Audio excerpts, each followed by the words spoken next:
Welcome to Yesterday's Airlines. It's time for another fleet video, and in this video I'm going to continue to look at the US trunk airlines of the regulated era, and this video is going to cover one of the historically smaller trunk airlines, but also one which grew and was successful through that period, much like Delta, but this one is from the other side of the country. It is Continental Airlines. So Continental, as with all my US airlines, is stored over here in one of these two big cabinets, and Continental, as you can probably see as we get closer, is stored on the right hand cabinet and has a shelf and a bit to itself. Now, as Continental was one of the smaller airlines, there's not a huge amount of models available of it pre-1980, but there's still a decent amount, mostly, as always, by Aero Classics. So you can see that if we move across from the eldest, it gets very quickly into the jets and then into the 70s, and then into the 80s, a period of enormous strife for the airline.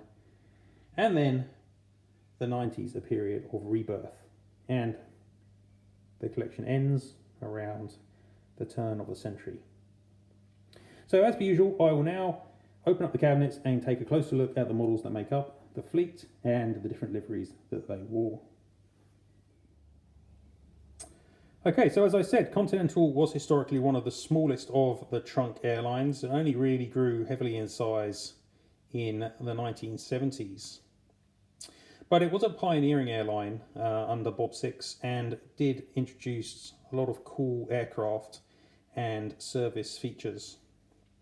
Looking at the fleet here, we start in the 50s because nothing has been made from the 40s, and we've got a Continental Convair here. I think it's a 340, I can't remember.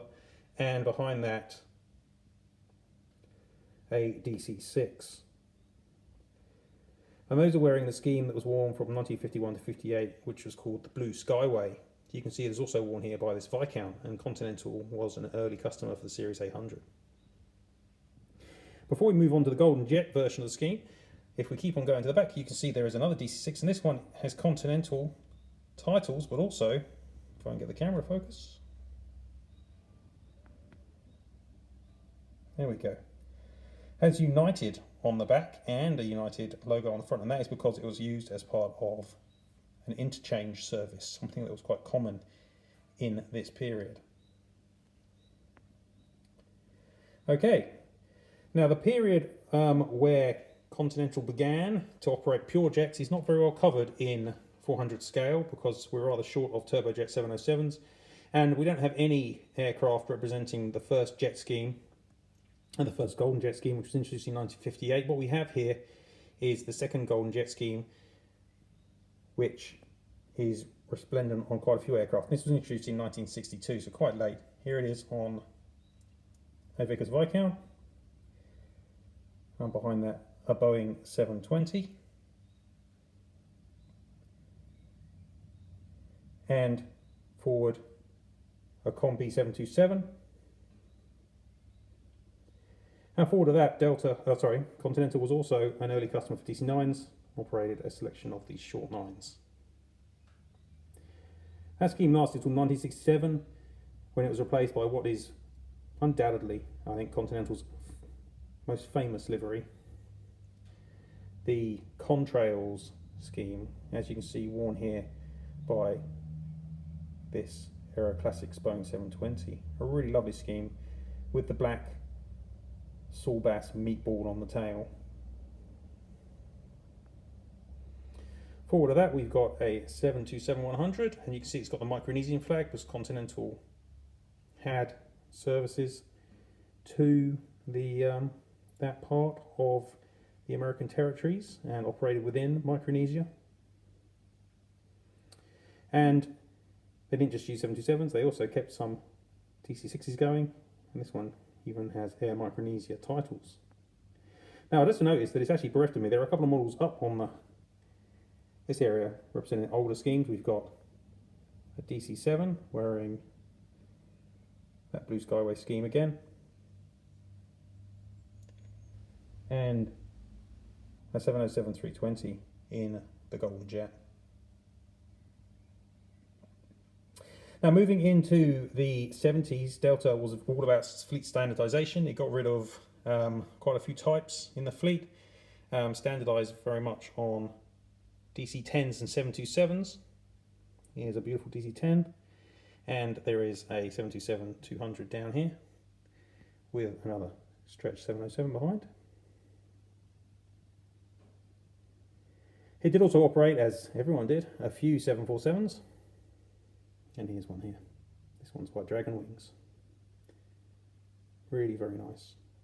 And that, in many ways, is the Continental, the real Continental, I should say, because obviously the next portion of the airline's history is somewhat tempestuous. So we'll move on to that next. Now, deregulation of the industry brought competition. It also brought corporate raiders.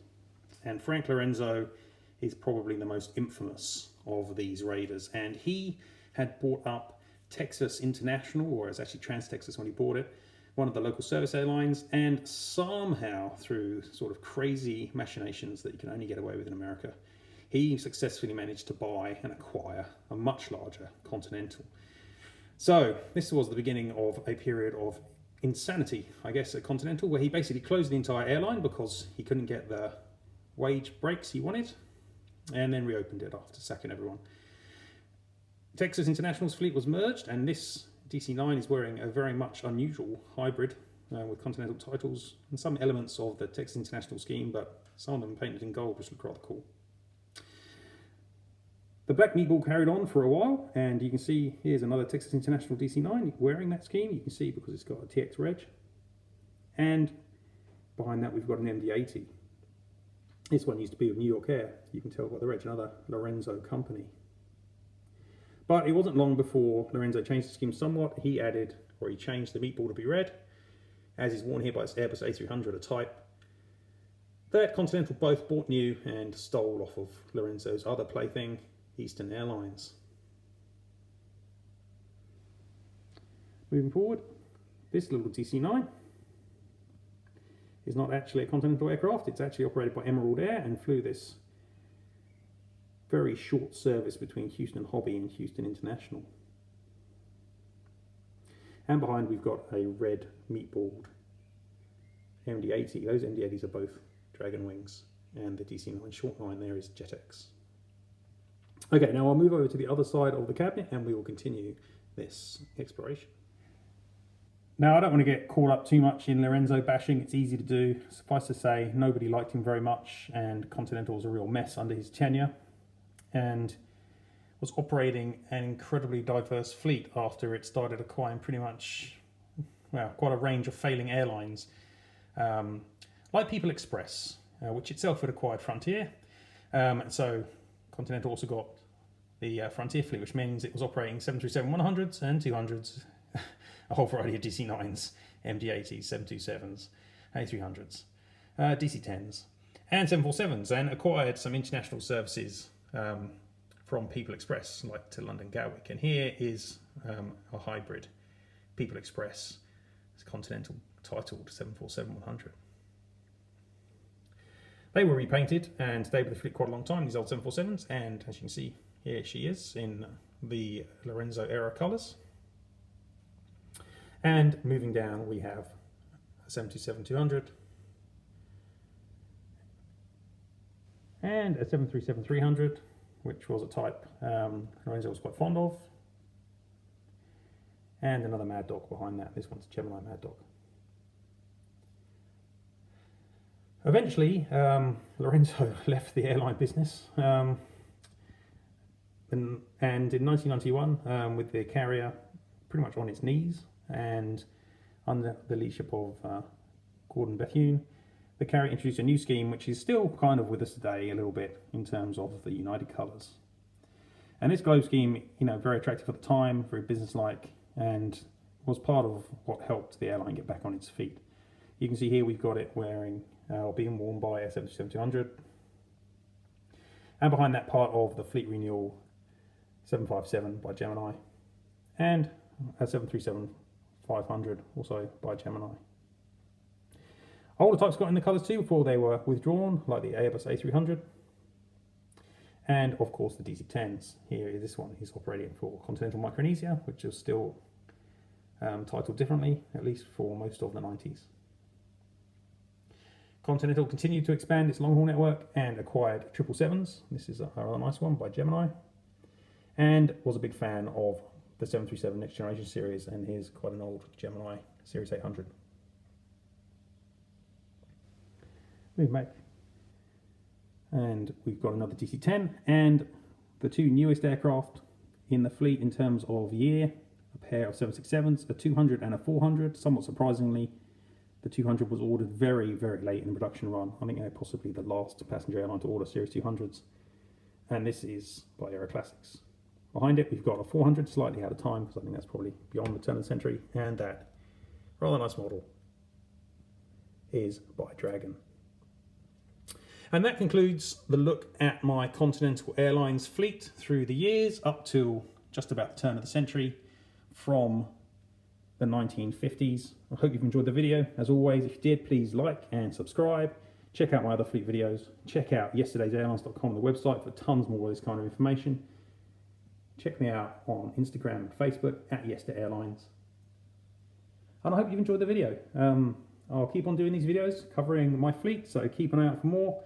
And I'll see you later on. Cheers.